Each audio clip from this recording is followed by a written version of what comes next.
Emerging at the back of his mind, was the information gathered in the bar of Myrula. The bartender there, who had lost one of his legs, had spoken of the flower meadows that appear in the sand dunes. If flower meadows are spotted in the sand dunes, run away at full speed, is what he had said. Because those are the turfs of the ferocious, ugly witch beasts, courtesan bears. Subaru, but, even if you say run away at full speed, pointing out the weakness in those words, the muttering Subaru, while gazing ahead, stepped back. The flower meadow was the territory of a witch beast, that information was beneficial. There was also the mention of immediately running from the, henceforth, ferocious and atrocious witch beast. But, if there was a problem, it was its scale keeping their silence. Subaru and the others, who were lined up in a row, held their breaths. In front of the row, having surmounted the menace of sand time, broken through the distortion of space, what had appeared was the continuous desert leading to the watchtower. Those lines of sight were now filled with the stretching flower meadow.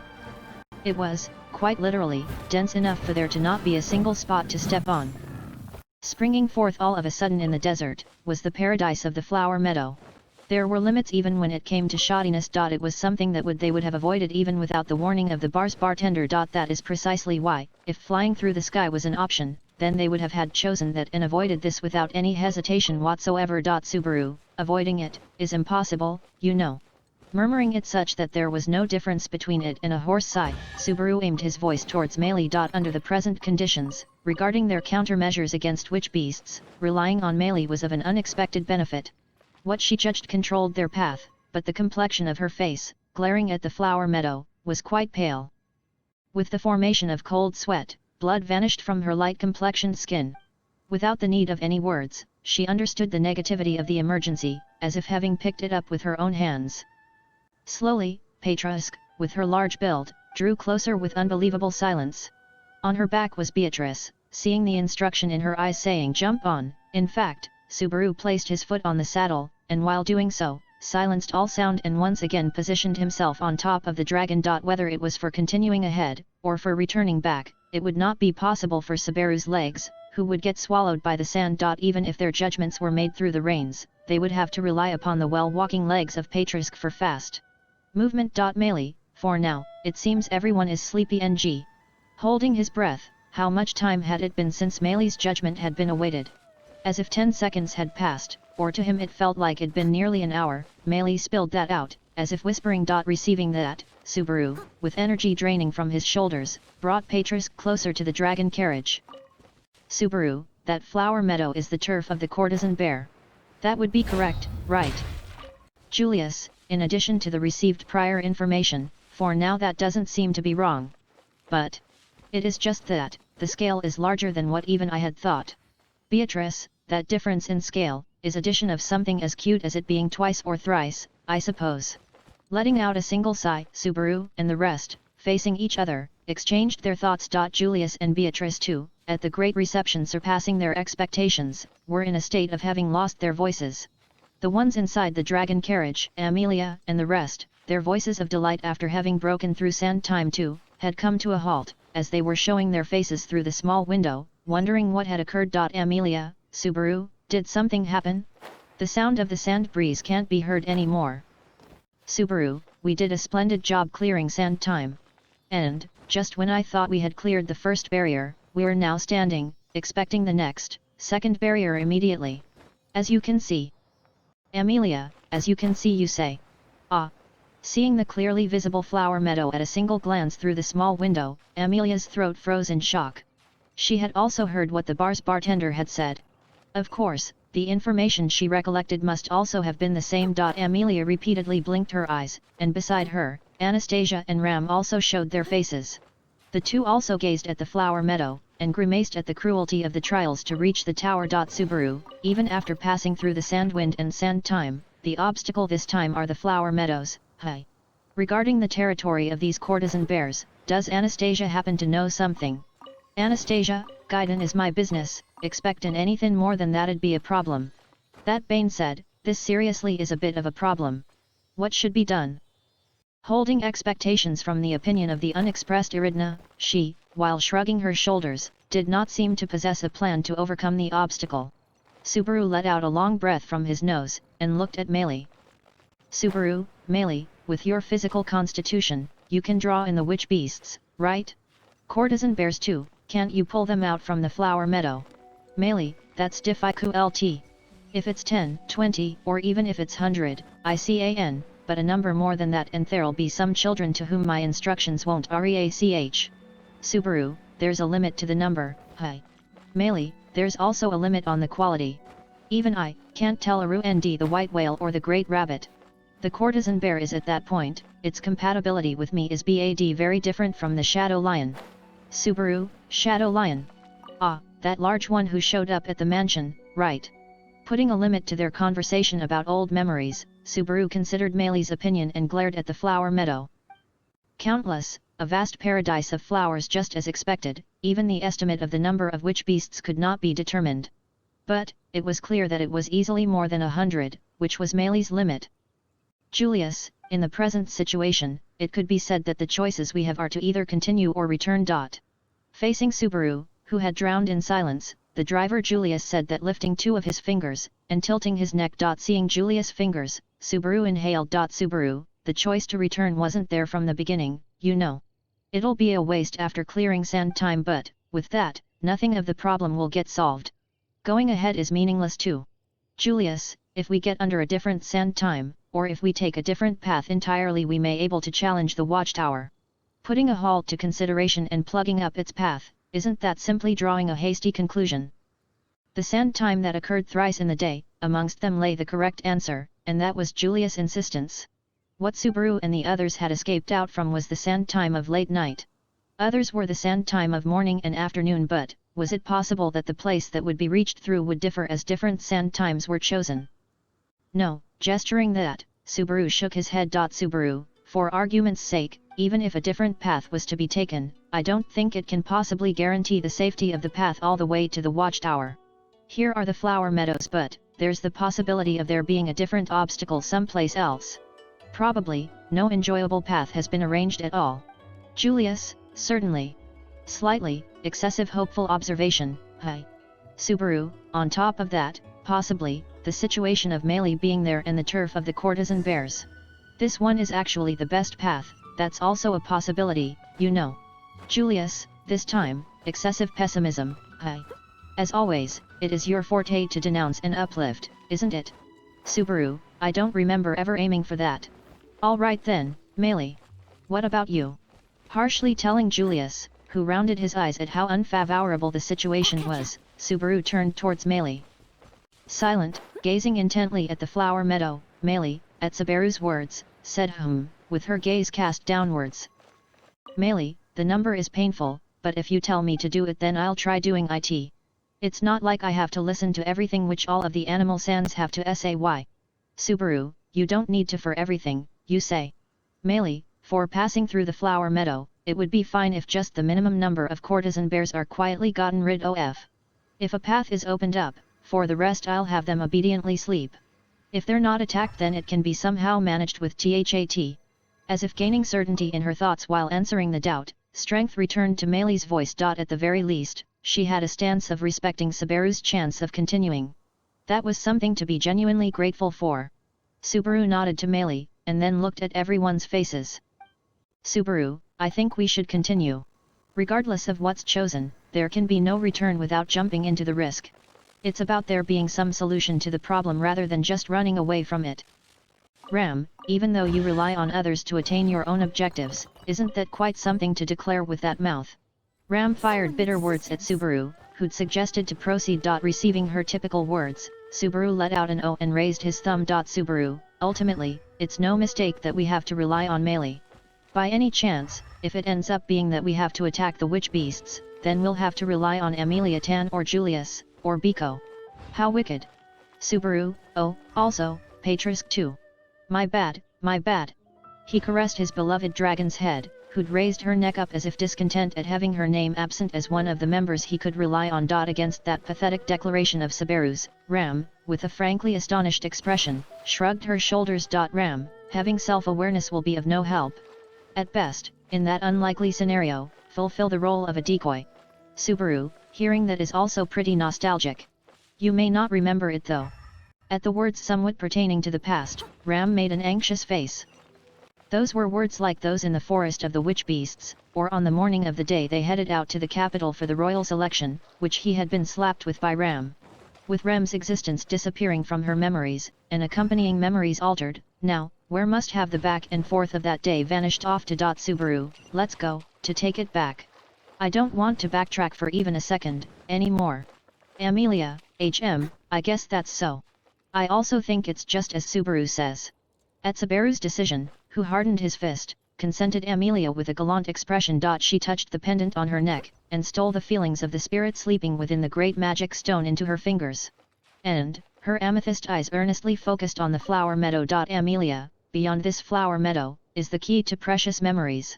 Let's go without stopping. For sure, I will make sure to protect everyone. Anastasia, isn't it a bit too uncool coming from a girl? At Amelia's majestic declaration, Anastasia said that as she looked towards Subaru. Keep quiet, he wanted to return that as response, but, the truth is, if it turns out just as how Amelia says, he thought that that would be the best, as there would be nothing to worry about left. The distance till the Pleiades watchtower, gauged with his eyes, had roughly decreased several kilometers. Before crossing through sand time, when they had recklessly proceeded through the Agria sand dunes, the supposedly visible distance to the watchtower, seemingly of 10 kilometers, had not reduced by even a single one. Compared to that, this reduction of distance was overwhelming, and it could be said that their arrival was right before their eyes. Subaru, but anything and everything comes after escaping away from this nest of the courtesan bears. Completely filling their field of vision, the flower meadow, on top of the sea of sand enshrined majesty, strongly abhorrent. The plants having their roots embedded into the ground, such natural ecology was nowhere here.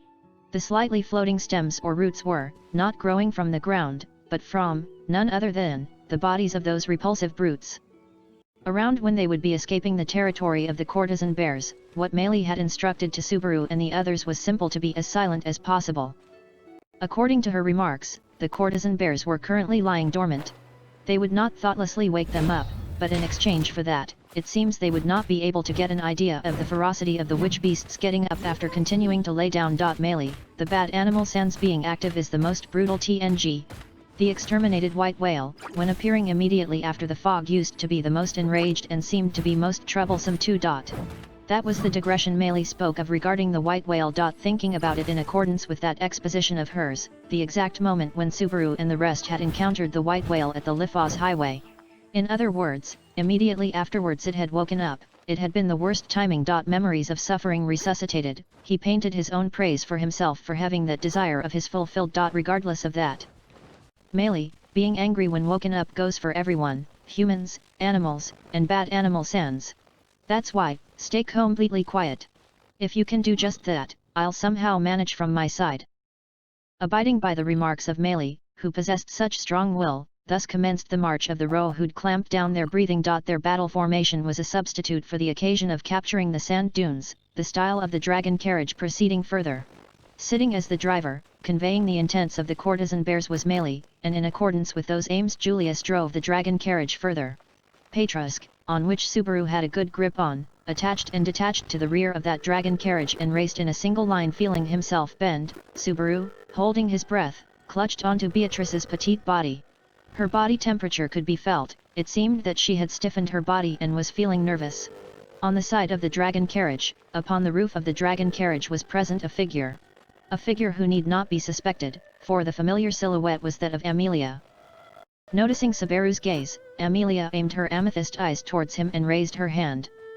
The reason why Amelia was lying in ambush like that upon the roof, was so that she could move instantly in case an issue of some sort rose. Though Subaru would have liked her to quietly stay within the dragon carriage, but with the support of Julius' spirit arts gone, the only ally capable of long-range attacks was Amelia.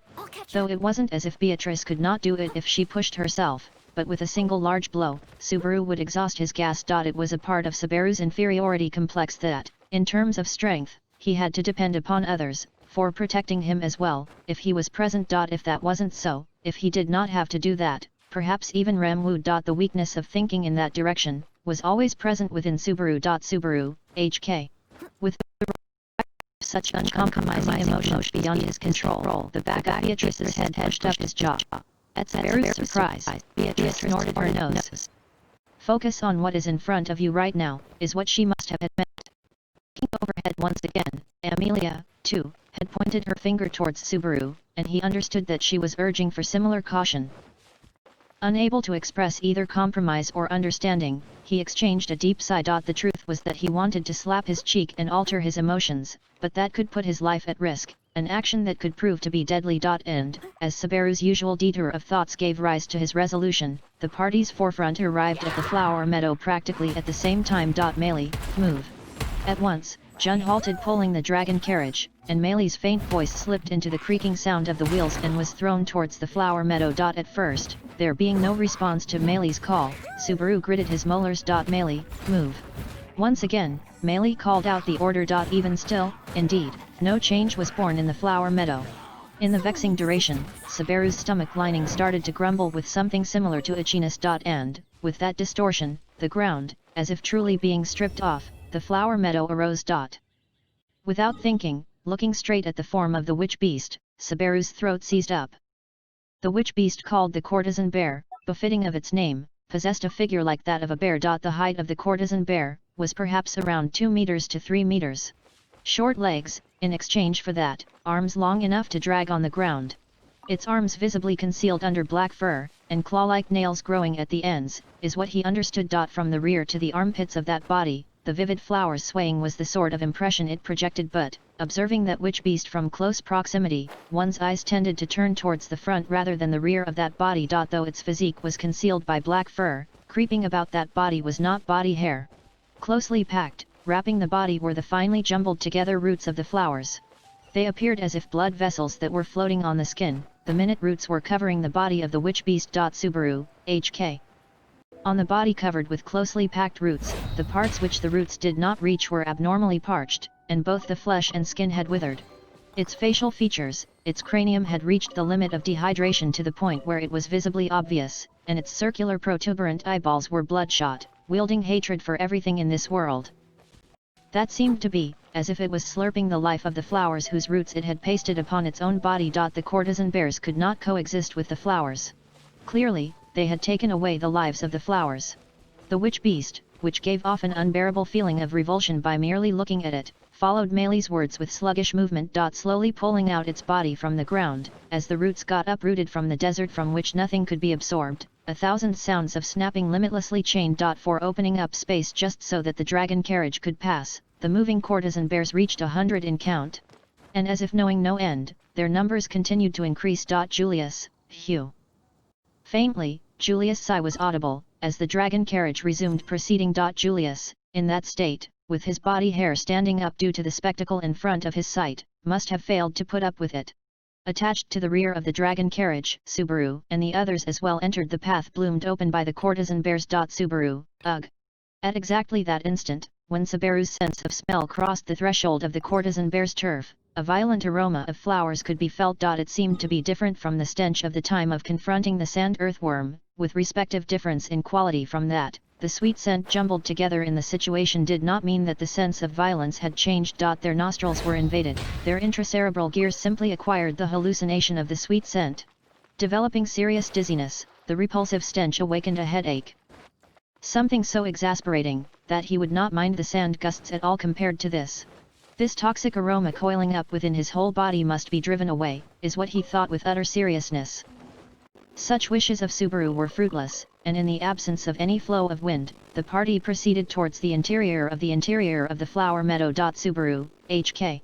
As if having noticed something, Beatrice pulled Subaru's sleeve. Looking at her, wondering what had come up, she was incessantly concerned regarding something behind them. Turning around at that gesture whilst keeping that repulsive premonition in mind, the meaning of Beatrice's reaction could be understood. The space in the flowers that opened up in accordance with Meili's instructions, looking at the passage of the dragon carriage in Patrusk, from the close proximity to that till the very end, the scenery was steadily returning to how it originally was. Meili's orders came true, and the dragon carriage being able to pass at this particular point in time according to the instructions had been achieved. Returning to their original positions, and entering into the state of lying dormant, could that be their plans? Even if they did not intend to return, they were still unable to stop midway. Of course, taking a break in the midst of this nest of these witch beasts, such jokes needed to be refrained from as well. Subaru. The moment immediately after he'd thought that, the dragon carriage's advance came to a pause. Looking at the front, wondering what had happened, the reason behind the dragon carriage's halt was explicit.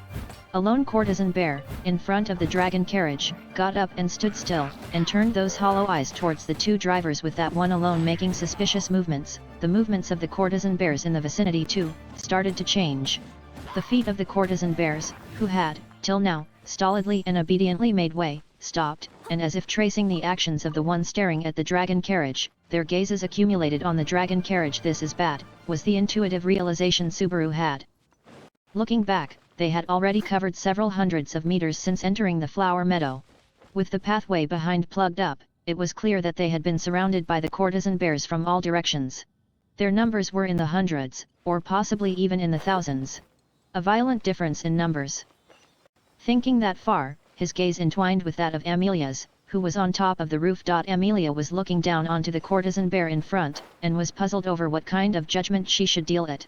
If the outbreak of a fight, just as till now, could be avoided, then clearing the front ward of the dragon carriage with Amelia's magic, and running through was the optimal way. However, she did not want to mistake the timing and rush things too fast. Melee, SHH, and in front of Subaru and the rest, who were puzzled regarding their judgment, the one with utmost composure was Melee. Putting a finger on her lips, she calmed the indecisive Subaru and the others beforehand. Following afterwards, she pointed the finger she had on her lips towards the front, and scowled at the courtesan bear looking at her. Melee, TCH.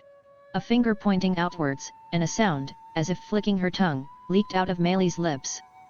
That was a sigh, like what humans made to soothe kittens. If the subject truly was a kitten, then it would give a pleasant impression as well, but with the fiendish witch beast as the subject, there was no mitigation whatsoever. However, all of Melee's fingers jolted at her tongue's sound, and gradually, the courtesan bear's line of sight shifted, from the two drivers, to Melee alone, and then moved to Melee's fingers. Melee, TCH. At the same pace, obtaining certainty that the courtesan bear's focus was on the finger, Melee slowly swung her hand, which had her fingers pointed towards the right of the dragon carriage.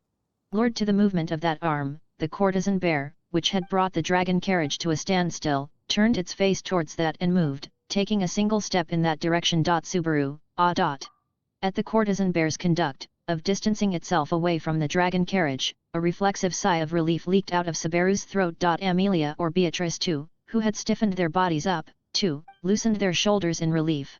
When the one who had caused a standstill moved, the other courtesan bears too, tried to return to their own movements of distancing themselves. At the same pace, the march through the flower meadow resumed was how it was supposed to be. HK.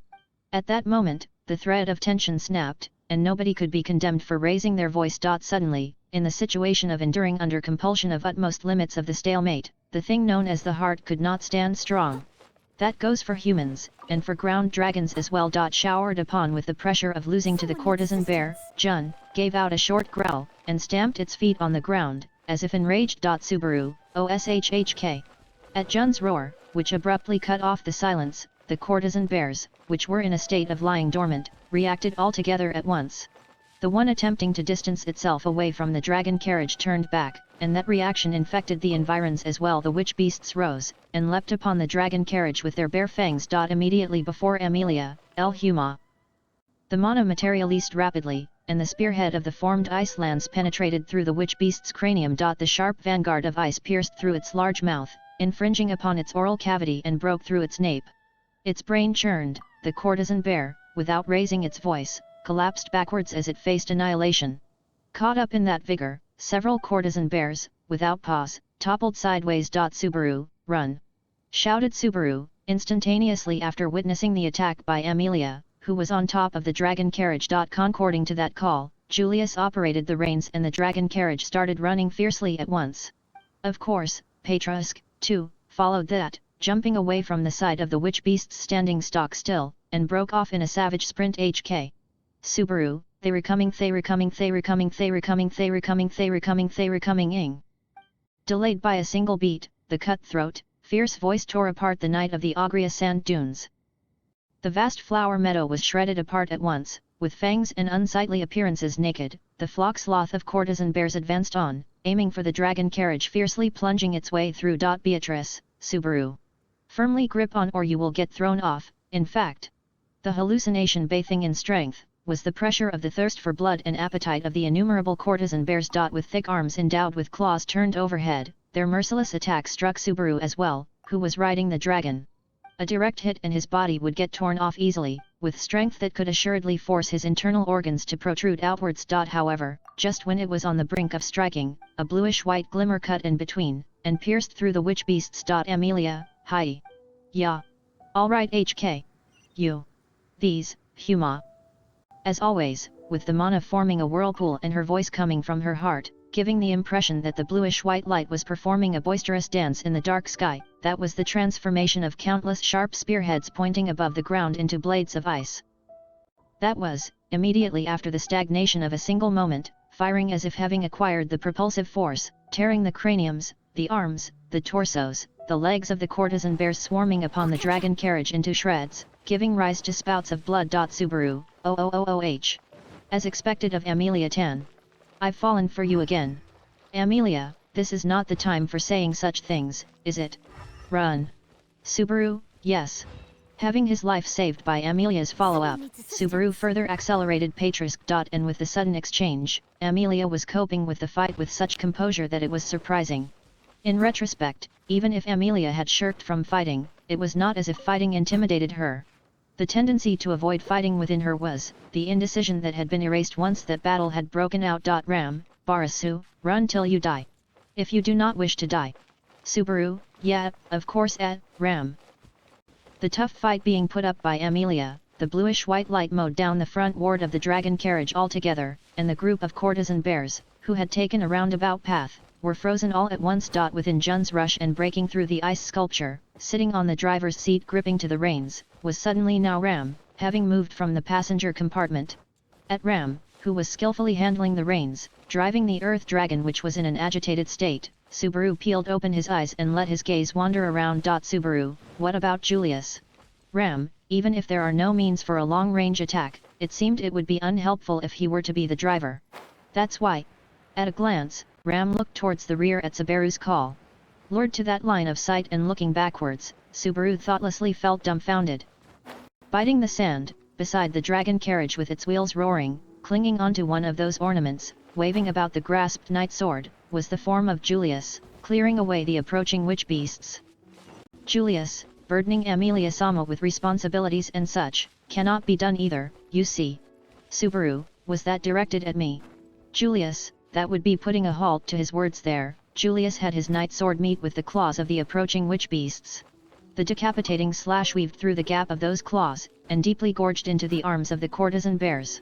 At the same pace, the dancing tip of the sword pierced through the throats of the witch beasts, who let out screams, and as if a flash, it granted death by destroying their brainstem. That dance, with minimal destruction, was truly debonair. Julius, wrong. Successively crushing the witch beasts, Julius voiced what remained of his reply to Subaru while dusting away his sword. Subaru made a bitter face at that gesture, tasting reassurance and a sense of defeat. Simply, having put Amelia in charge of the long range, clearing away the close range was down to Julius. If that structure were to continue, the concern regarding the dragon carriage could be saved for later. Rather, the problem was, instead of other affairs, but in this course. Subaru, Biko, can you go for it? Beatrice, Subaru too, be careful that you don't run out of gas, I suppose. Above Patrisk, raising his body, Subaru held the reins with one hand, and the armed Beatrice with the other, and made her small body stand on top of the dragon. And steadily clasping each other's hands, something throbbed in the interior of Subaru's guts. That something, as if seeming sediment, wielded heat and slowly streamed from Subaru's body into Beatrice's. Beatrice, Minya. The crystals of violet materialized with the chant, and aimed for the witch beasts blocking the path ahead of the ground dragon's nose.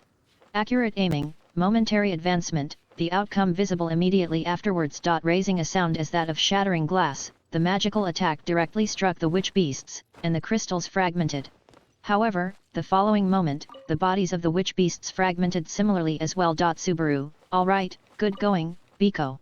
Beatrice, but, reckless firing cannot be done, in fact. Cautiously saving. Minya. Subaru, what about the cautiously saving? Beatrice's battle strength depended upon the mana left within Subaru. In order to oppose the overwhelmingly advancing threat, even Beatrice was unable to compromise much. Tasting the seeming sense of loss, as if his soul was being curtailed with every single attack of magic, Subaru, talkative and composed, abetted Beatrice's nervousness. Of course, such consideration was clearly visible to Beatrice. Meili, enough. Why did it turn out like TS? This could have been taken away. And, the one who had been keeping their silence till now, the final ordinance stood up and trod. A driver, having been sat beside Ram, Meili, with her eyes tearing up, surveyed the swarm of courtesan bears crowding around their surroundings while making a red face. And, she pointed a finger towards the witch beasts who would not obey her. Meili, I'll give a scolding to the bad animal sands. Come, sand earthworm. Subaru, no way. Immediately after Meili pouted and declared like a child, the desert that had been turned up thanks to the rise of courtesan bears, and with the underneath of that sand being stirred up subsequently, a big frame rushed out. Swallowed within the vigor of the gigantic beast pushing its whole body out from the underground, the countless courtesan bears dragged within were launched up into the sky. Falling on the sand from a high altitude, the witch beasts had their bones broken, and the unfortunate courtesan bears directly above that humongous mouth, got chewed up. Thrusting out while tearing apart the desert, the one laying devastation upon the repulsive flower meadow was that sand earthworm. Wafting the stench, raising a strange voice slashing through twilight, the sand earthworm determined the courtesan bears clinging onto the dragon carriage as its prey, and leaping with that big frame, minced and destroyed them at once. Meili, go, sand earthworm. Crush everyone, everyone. Subaru, are you serious? Hey. Arius. Hey. The weight, capable of creating rumbles in the ground, writhed through the sand sea, and the wails of the courtesan bears being crushed by the pressure of the humongous frame echoed. Courtesan bears too, did not possess a petite build whatsoever, but they could not possibly compete with the figures of sand earthworms, whose overall length could be even above 10 meters.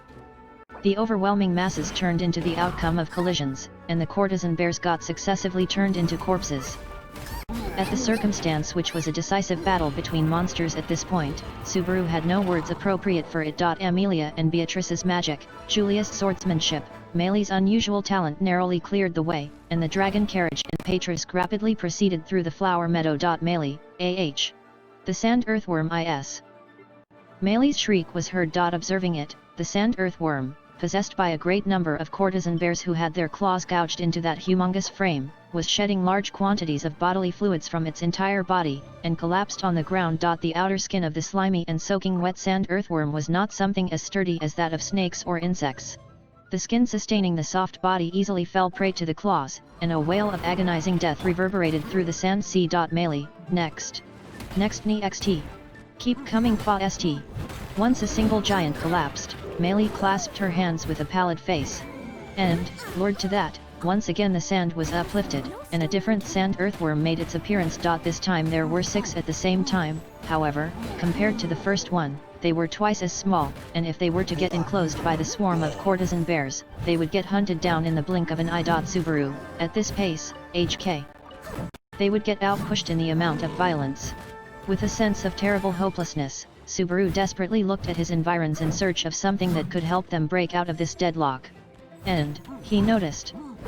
The watchtower that had been so distant, was close enough to be said that it was right before their eyes. Subaru, just a little bit left. If we can follow up to the watchtower at this pace. It was not as if the witch beasts would withdraw with this, but it appeared likely that there may lie some fearful power there. At that moment, it was not as if he had thought something special. However, if they were to follow up to the watchtower, he felt there may be the strength to break free of the deadlock of this situation. The spirit of hope was like clinging onto straws. And in reality, that was no mistake. Subaru, at this rate however, that strength was not something so convenient. It was the iron hammer which rained incessantly without bias upon all insolent comrades approaching the Pleiades watchtower.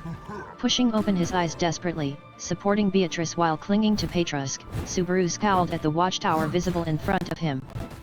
Sweat dripping along, the moment he dimly narrowed his eyes, Subaru felt a faint sense of discomfort. The core of the tower, something was visible there, as if shining. Subaru, what's that? He was unable to resume onto the final word. The luster bolted through the sky, and its aim unchangingly landed a direct hit on Subaru's cranium. At that moment, everything above the neck of Natsuki Subaru was blown off by the attack, and evaporated with the same unconsciousness. There present was nobody who could observe and raise their voice, at the tragic scene of a single moment. For some Reason, those who would have had observed it, and those who would have had screamed at it, had been thoroughly pulled up by the root and branch. The earth-ground dragon which had lost its head, giving rise to a report, collapsed. Caught up within the vigor of the dragon carriage toppling sideways, the human bodies who had indeed lost their craniums were pulverized, shattered under the pressure, turned into chunks of meat. Only the pond of blood lay upon the sand, and the parched sand gulped down the blood spilt from the bodies. Before long, gradually, slowly, the fine particles of sand dragged anything and everything rotting on the sand sea down to their belly, and concealed them. The flowers of blood, as if the only visage of their journey, bequeathed the vivid colors. However, even those flowers of deep red, disappeared within the evermore swallowing sand. Here, the party greeted annihilation. 18 Thoughts on Arc 6, Chapter 10, As If a Flash. Anonymous says. August 27, 2019 at 3:01 p.m. Subaru, aw shit, here we go again. Reply. Anonymous says. August 30, 2019 at 3:43 p.m. This is picking up. Reply. Anonymous says. September 2, 2019 at 4:56 a.m. Thank you so much. Reply. Anonymous says. September 13, 2019 at 3:41 a.m. Aw shit, here we go again. Reply. King Explosion Murderer says. February 4, 2020 at 3:29 p.m. Aw shit, here we go again. Reply. Anonymous says. May 4, 2020 at 7:10 a.m. Thanks. Reply. Anonymous says. June 1, 2020 at 11:41 a.m. Subaru is a pathetic, stupid,